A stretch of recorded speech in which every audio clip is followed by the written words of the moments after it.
They spent hundreds of millions, they brought in stars and promised a new era of dominance. And yet, 4 defeats in a row, the stadium that once roared now feels uneasy.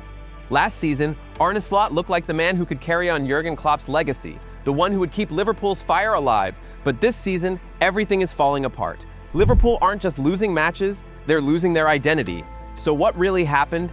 How did a club built on belief, emotion, and history suddenly look lost, even after spending more than ever before?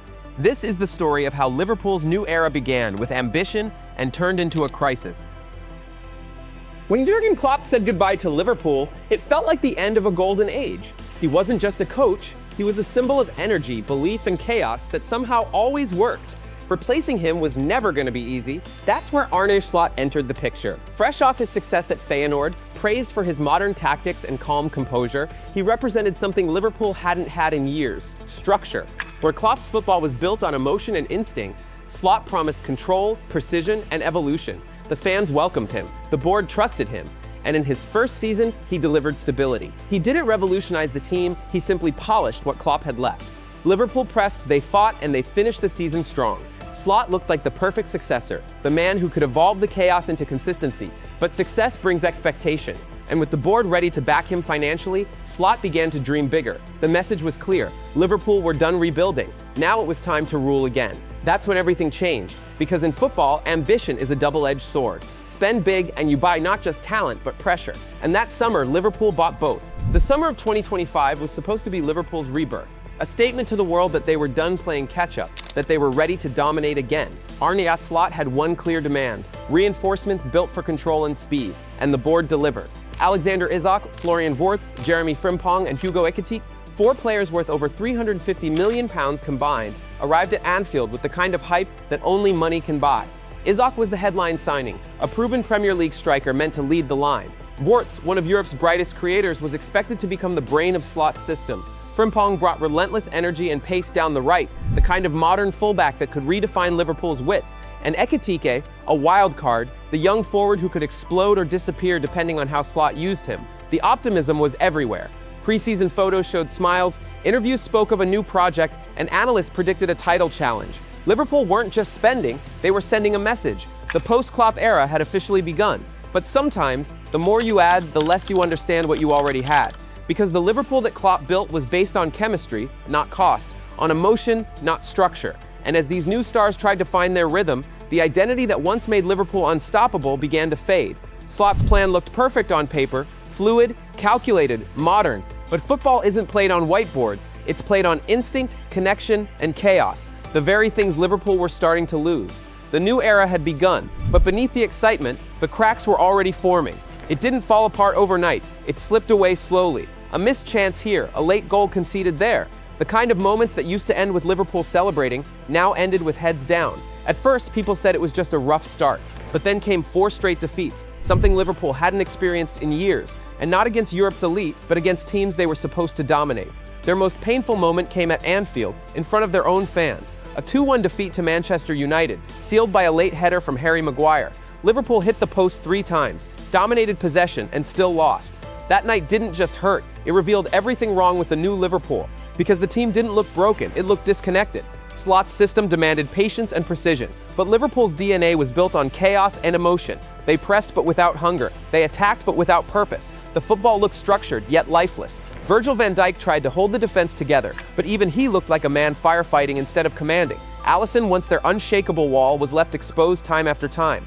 Every goal they conceded felt like déjà vu. The same space, the same mistakes, the same slow reactions. And the new signings, the ones meant to spark a revolution, they looked like strangers. Wirtz struggled to adapt to the pace of the Premier League. Isak barely saw the ball, isolated and frustrated.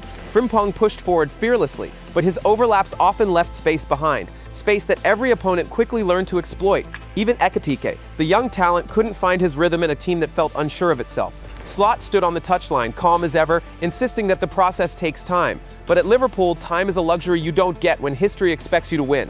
What once looked like a tactical evolution now felt like an identity crisis. The emotion Klopp built had vanished. The structure Slot promised hadn't arrived. And in the middle of it all stood a team full of stars, expensive, talented, and lost. Liverpool weren't just losing games, they were losing belief. And once belief fades at Anfield, even the loudest anthem starts to sound like a whisper. The results were bad, but what was happening inside Liverpool was even worse. Behind the calm press conferences and carefully chosen words, there was tension building everywhere. Players were confused. Some didn't understand their role in Slot's system. Others missed the emotional connection that Klopp had built, that feeling of fighting for something bigger than tactics. Now everything felt mechanical. Reports began to leak that some of the senior players were frustrated with how quickly Slot had changed things. The high pressing that once terrified opponents now looked like a slow shuffle. Training sessions focused more on positioning and data than on intensity and emotion. For a club like Liverpool, that's like removing the heartbeat. The media noticed too. Every press conference turned into a storm of questions. Why is Wirtz struggling? Why isn't Isak scoring? Why does this team look lost? Slot stayed calm, repeating the same phrase: "We are building something. It takes time, but time is not something you get at Anfield. This isn't a club that waits, it demands." Even Jeremy Frimpong, one of the few players showing energy, looked frustrated at times. His forward runs were electric, but without chemistry around him, they led to nothing. He played like a man trying to light a fire in the rain, sparks everywhere, but no flame. Inside the locker room, small groups started to form, the new signings still adapting, the veterans still loyal to the old way, and in between, a manager trying to convince both that his way would work, eventually. The problem was, the Premier League doesn't wait for eventually, and every defeat turned belief into doubt, and doubt into fear. Slot's philosophy wasn't wrong, but Liverpool isn't a place that survives on logic. It survives on passion, chaos, and belief. And right now, none of that was left. The players felt it, the fans felt it, and maybe deep down, even Slot did too. Because when a club built on emotion starts to play without it, the cracks don't just show, they spread. Pressure at Liverpool isn't like pressure anywhere else. When you wear that badge, every loss feels heavier, every mistake louder, every question sharper. And for Arne Slot, those questions were now everywhere.